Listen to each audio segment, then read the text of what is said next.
এখন কথা হচ্ছে বিএনপি নির্বাচনের পরে যে সংস্কারের কথা বলতেছে সেই সংস্কার কি নির্বাচনের পর হওয়া সম্ভব? তারা এই সংস্কারের যে ডক্টর ইউনূসকে আমরা তো সংস্কারের জন্যই আনছিলাম, সংস্কার কিন্তু তারা করতেছে না।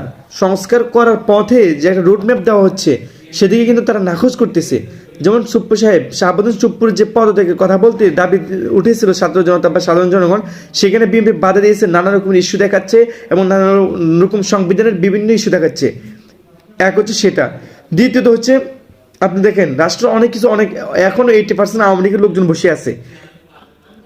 উপদেশের কাস্টডিতে অনেক এখনো পেশিবাদীদের লোকজন বসে আছে, ঢুকে যাচ্ছে সিস্টেমে। ভাই রে ভাই, উপদেশটা একটা কি জিনিস আমি বুঝতেছি না। মানে উপদেশটা কাস্টডিতে প্যানেলে যে কোনোভাবে যে কোনো লোককে ঢুকে ফেলতেছেন ডাক্তার ইউনূস। আমি বুঝতেছি না ডাক্তার ইউনূস সেই সম্পর্কে কতটুকু আপনি সংস্কার করতে পারবেন রাষ্ট্রকে। একদিকে তো প্রত্যেকটা রাজনৈতিক দলগুলোই চাচ্ছে একটা সুস্থ নির্বাচন হোক। দীর্ঘ 17 বছর পরে আমাদের দেশে নির্বাচন আসবে, হয়তো সুস্থভাবে সবাই তার নিজ ব্যক্তিগতভাবে তার স্বাধীনভাবে সে ভোটটা দিবে। এবং সংস্কারগুলো যদি নির্বাচন আগের যদি না হয় তাহলে তো সবচেয়ে বড় একটা সমস্যা হয়ে যাবে।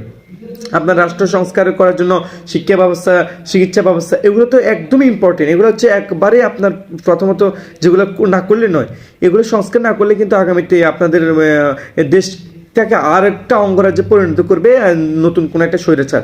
এদেশে এমনি অলরেডি 5 আগস্টের পর থেকে নতুন এক স্বৈরাচার কি করতেছে, চাঁদাবাজি দুর্নীতি করে যাচ্ছে।